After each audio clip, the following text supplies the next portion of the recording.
don't want to speak no more. I don't want to write no more books. I had everything thrown in there. So you got to take the time to explore the stuff that's coming up in your mind. I just don't want to battle with my ego anymore. I'm choosing, I'm making a choice not to do that anymore. And I said, okay, so Holy Spirit, how is it that I do this then? And what I heard back was, you got to do the work.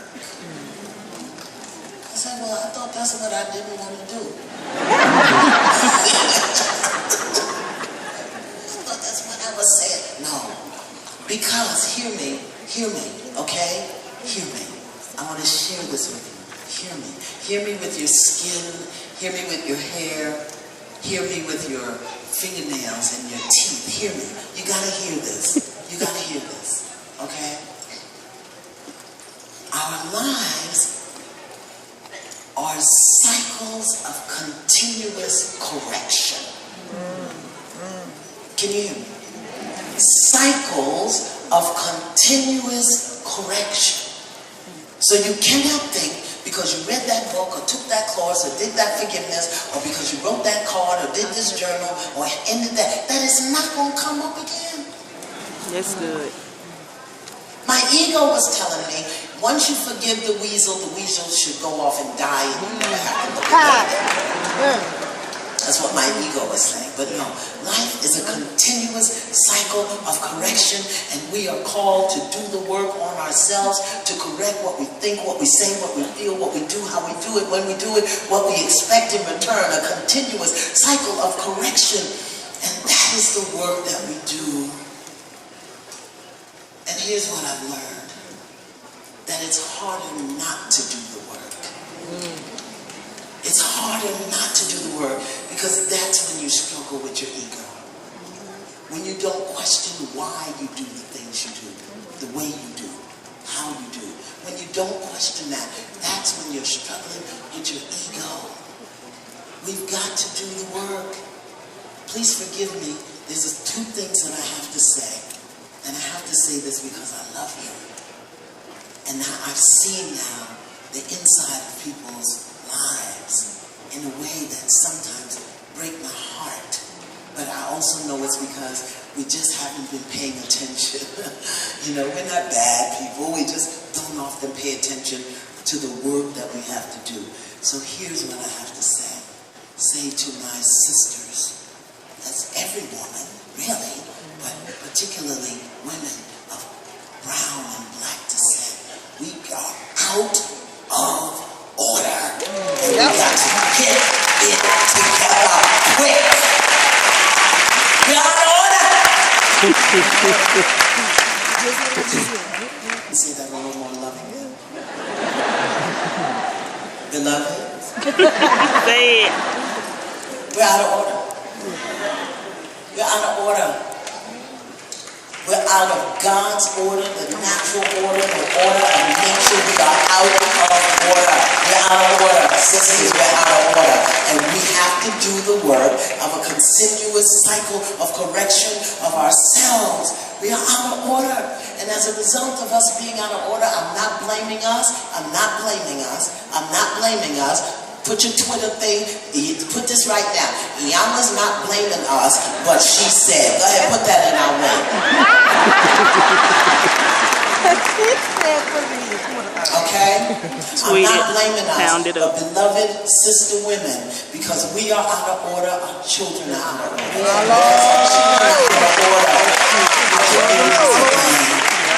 And let me tell you what I mean when I say out of order. I don't mean that we're not housing them and feeding them and clothing them. I'm talking about we're not loving ourselves.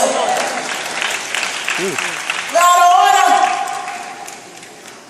Putting things and people and money and jobs and men before ourselves. A continuous cycle of correction.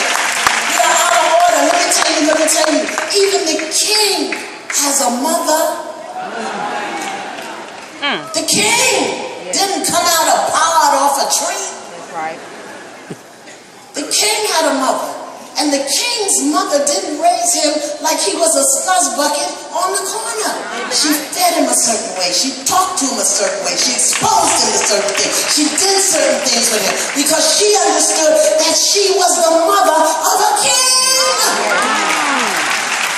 Oh, these are, let me go over here. I don't think they're happy.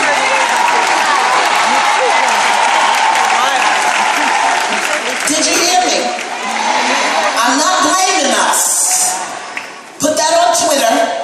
She's not blaming us, but she said, I'll wait. We're out of order, sisters. We're dying too early of things that are beneath us. We're holding on too tightly to things that aren't worthy of who we are. We can't control our forks and our private parts.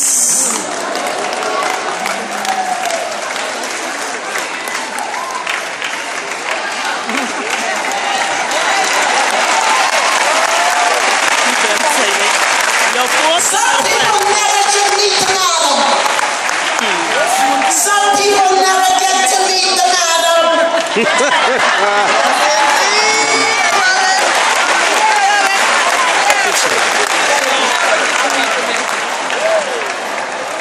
We're out of order. Can you hear me? I love you. That's why I'm telling you this.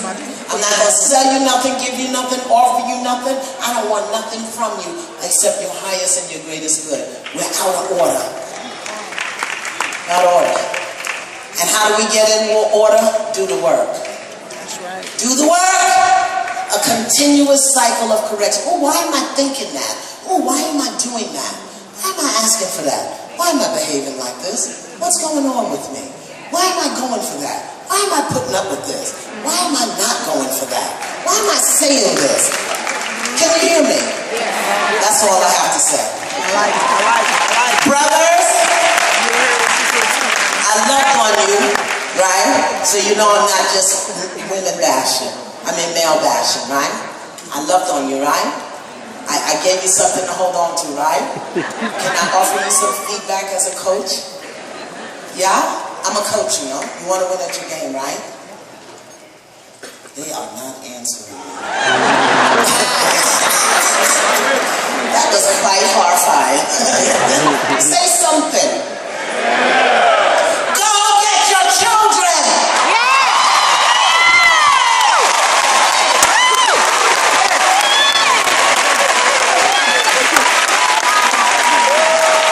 Go get them. She'll let you in. Ladies, when he shows up to get them, shut your mouth. Exactly.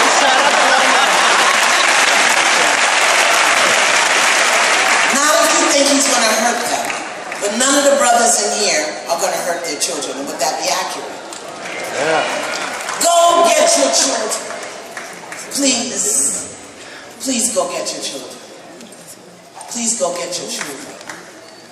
There's no reason for there to be juvenile courts overrunning with black and brown boys whose hearts are aching because their fathers aren't there. Go get your children.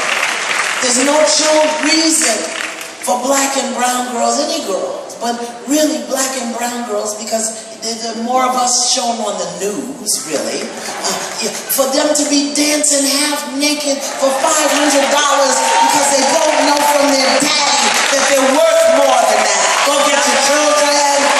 Go get your children. Go get your daughters, please, please.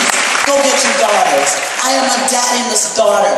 I am a daddyless daughter. And it ached in my soul. And the things that I did, I didn't even have enough sense to be ashamed of, because I just wanted my daddy to say, oh baby, you're so precious. I was a daddyless daughter.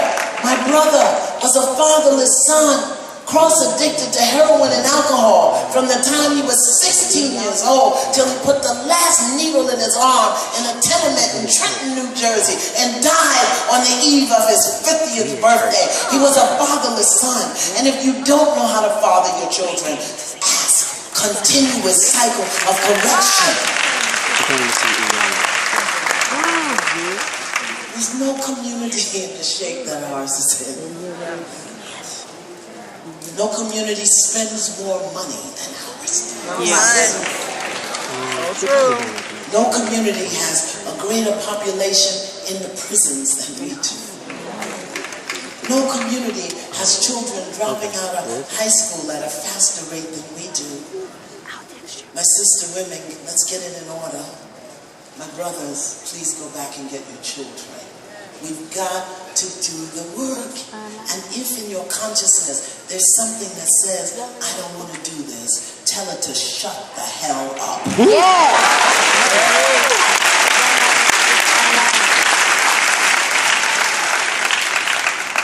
Don't be ashamed. Don't be ashamed. Don't be afraid. Don't go. Ladies, stop the gossip. Stop the cussing. Stop affirming negativity. Stop talking about your baby daddy. It's not a baby daddy. It's really not. It's the one you chose to give your life. Let me see if I can find a better, more loving way to say that. You know, because it makes me nervous when people say I scare them. I'm really a big pussycat, but the truth just has a way of falling out of my mouth. True that.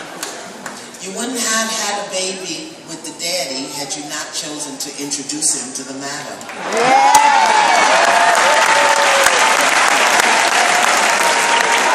Is that more loving? That's all I have to say. Now you talk to me.